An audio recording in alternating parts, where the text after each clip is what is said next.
বাচ্চাকে লাল শাক খাওয়ালে যে সব উপকার হয়, আপনি কি জানেন লাল শাক শুধু সুস্বাদু নয়, বাচ্চার জন্য অনেক উপকারী? আজকের ভিডিওতে আমরা জানব বাচ্চাকে লাল শাক খাওয়ালে তার শরীরের জন্য কি কি উপকার হয়। ১. লাল শাকে থাকে প্রচুর ভিটামিন এ। এটি শিশুর চোখের এবং স্বাস্থ্যের জন্য খুবই জরুরি। নিয়মিত লাল শাক খেলে চোখ শক্তিশালী হয় এবং দেখার ক্ষমতা উন্নত হয়। ২.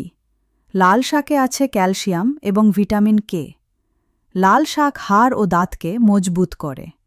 তাই বাচ্চার হাড় শক্তিশালী রাখতে লাল শাক খাওয়ানো খুবই গুরুত্বপূর্ণ। ৩.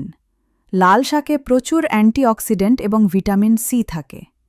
এটি বাচ্চার ইমিউনিটি বাড়ায় এবং বাচ্চা কম অসুস্থ হয়। ৪. লাল শাকে আছে ফোলেট ও আয়রন। এটি শিশুর মস্তিষ্কের বিকাশ ও স্মৃতিশক্তি বাড়াতে সাহায্য করে। ৫. লাল শাকে আছে ফাইবার, যা হজম প্রক্রিয়াকে সহজ করে। ফলে শিশুর পাকস্থলী সুস্থ থাকে এবং কোষ্ঠকাঠিন্য হয় না। ৬. লাল শাকে থাকে আয়রন, যা শিশুর রক্ত গঠনকে শক্তিশালী করে। এছাড়াও রক্তে অক্সিজেন পৌঁছাতে সাহায্য করে।